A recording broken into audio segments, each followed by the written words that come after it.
ఒక్కసారి ఆలోచించండి. మీరొక పని చేశారు, ప్రపంచం మొత్తం చూసింది.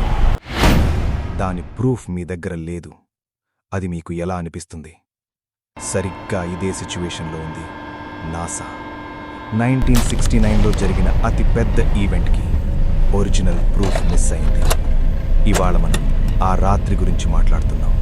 దాన్ని నమ్మడం మీ చాయిస్, కానీ క్వశ్చన్స్ మాత్రం మీకే వదిలిపెడతాను. 1969 జూలై 20 రాత్రి 10:56. అమెరికా మొత్తం ఒకే ఒక్క టీవీ స్క్రీన్ చూస్తుంది. ప్రపంచం మొత్తం బ్రెత్ హోల్డ్ చేసింది.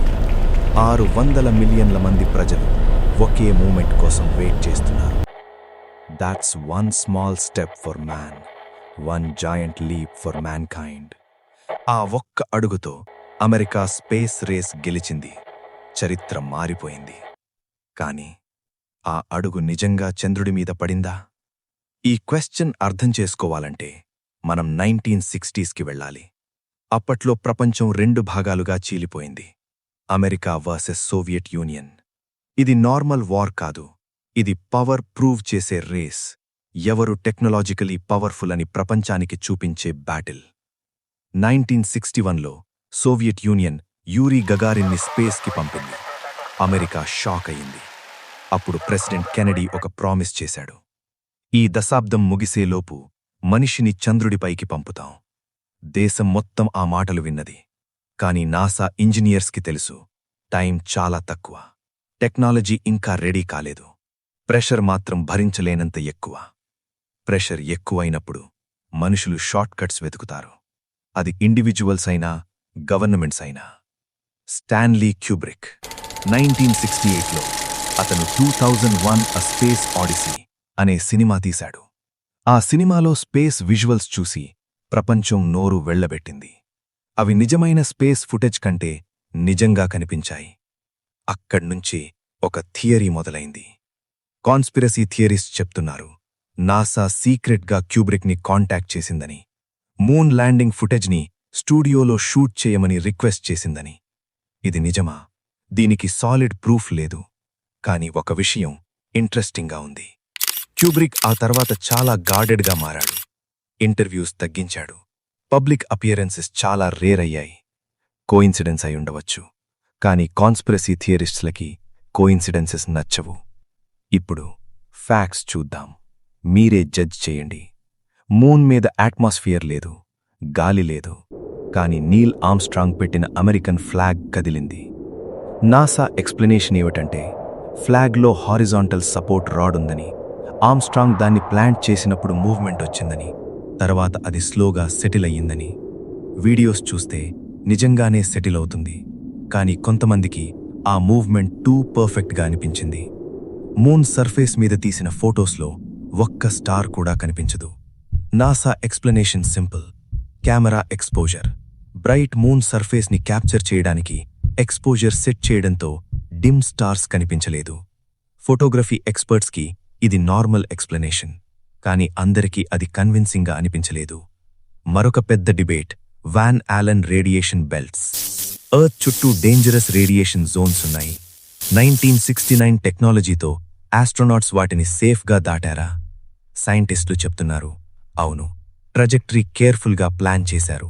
ఎక్స్పోజర్ టైం చాలా తక్కువగా ఉంచారు. కానీ ఈ టాపిక్ ఇప్పటికీ ఇంటర్నెట్ డిబేట్స్లో అలైవ్గానే ఉంది.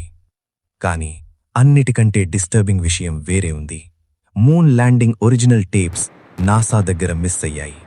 2006లో నాసా అఫీషియలీ కన్ఫర్మ్ చేసింది, Apollo 11 original telemetry tapes found కాలేదని. హ్యూమన్ హిస్టరీలో మోస్ట్ వాచ్డ్ ఈవెంట్ యొక్క ఒరిజినల్ ఫుటేజ్ పోయింది. నాసా ఎక్స్ప్లెనేషన్ ఏమిటంటే, ఓల్డ్ మ్యాగ్నెటిక్ టేప్స్ని రీయూజ్ చేసే ప్రాసెస్లో ఎరేజ్ అయ్యాయని, బడ్జెట్ కట్స్ వల్ల ప్రాపర్ ఆర్కైవింగ్ జరగలేదని. దీన్ని నమ్మడం చాలామందికి కష్టంగా అనిపించింది. కానీ గవర్నమెంట్ బ్యూరోక్రసీలో ఇలాంటి మిస్టేక్స్ జరుగుతాయని నాసా చెప్పింది. తర్వాత వాళ్లు ఎన్హాన్స్డ్ కాపీస్ రిలీజ్ చేశారు, ఒరిజినల్కి దగ్గరగా ఉన్న వర్షన్స్. అయినా సరే ఒరిజినల్ ఎందుకు పోయింది అనే క్వశ్చన్ మాత్రం ఇప్పటికీ అన్కంఫర్టబుల్గానే ఉంది. 2015లో ఒక వీడియో ఇంటర్నెట్లో వైరల్ అయింది, స్టాన్లీ క్యూబ్రిక్ కన్ఫెషన్ అంటూ. ఆ వీడియోలో ఒక వ్యక్తి కెమెరా ముందు కూర్చుని మూన్ ల్యాండింగ్ నేనే ఫేక్ చేశాను అని చెప్తున్నాడు. ఆ వీడియో వైల్డ్ ఫైర్లా స్ప్రెడ్ అయింది. కాని నిజమేమిటంటే ఆ వీడియో స్క్రిప్టెడ్ ఫిల్మ్ నుండి తీసింది. అందులో ఉన్న వ్యక్తి క్యూబ్రిక్ కాదు. అది సటైర్గా తీసిన కంటెంట్. కాని కాంటెక్స్ట్ లేకుండా ఇంటర్నెట్లో స్ప్రెడ్ అయింది. ఇదొక ఇంపార్టెంట్ లెసన్. ఇంటర్నెట్లో వైరల్ అయినది అన్నీ నిజం కాదు, ఎస్పెషలీ కాన్స్పిరసీ కంటెంట్లో. ఇప్పుడు సైన్స్ ఏం చెప్తోందో చూద్దాం. అపోలో మిషన్స్ వదిలిన లూనార్ లేజర్ రేంజింగ్ రిఫ్లెక్టర్స్ ఇప్పటికీ మూన్ మీద ఉన్నాయి. ఏ కంట్రీ అయినా లేజర్ పంపిస్తే ఆ రిఫ్లెక్టర్స్ నుండి సిగ్నల్ బౌన్స్ బ్యాక్ వస్తుంది. సోవియట్ యూనియన్ కూడా కోల్డ్ వార్ సమయంలో అపోలో మిషన్ని ట్రాక్ చేసింది. వాళ్లు కూడా ల్యాండింగ్ని కన్ఫర్మ్ చేశారు. 400,000 మంది నాసా ఎంప్లాయీస్ ఆ మిషన్లో పనిచేశారు. అంత పెద్ద సీక్రెట్ని 50 సంవత్సరాల పాటు లీక్ కాకుండా దాచడం ప్రాక్టికల్గా ఇంపాసిబుల్ అని చాలామంది ఎక్స్పర్ట్స్ చెప్తున్నారు. కానీ మిస్సింగ్ టేప్స్ నిజమే. కొన్ని అన్ఆన్సర్డ్ క్వశ్చన్స్ కూడా నిజమే. ట్రాన్స్పరెన్సీ లేకపోవడం వల్ల వచ్చిన డౌట్స్ కూడా నిజమే. గవర్నమెంట్ని బ్లైండ్గా నమ్మడం తప్పు. కానీ ప్రూఫ్ లేకుండా అన్నీ ఫేక్ అనడం కూడా తప్పే. మూన్ ల్యాండింగ్ రియల్ అయినా ఫేక్ అయినా ఒక్క విషయం మాత్రం నిజం. మనకి చూపించింది మాత్రమే మనం చూశాం. మనకి చెప్పింది మాత్రమే మనం నమ్మాం. అసలు క్వశ్చన్ మూన్ ల్యాండింగ్ రియలా ఫేకా అనేది కాదు. అసలు క్వశ్చన్ ఏమిటంటే, మీరు ఏది నమ్ముతున్నారో దానికి మీ దగ్గర ప్రూఫ్ ఉందా? కామెంట్లో చెప్పండి.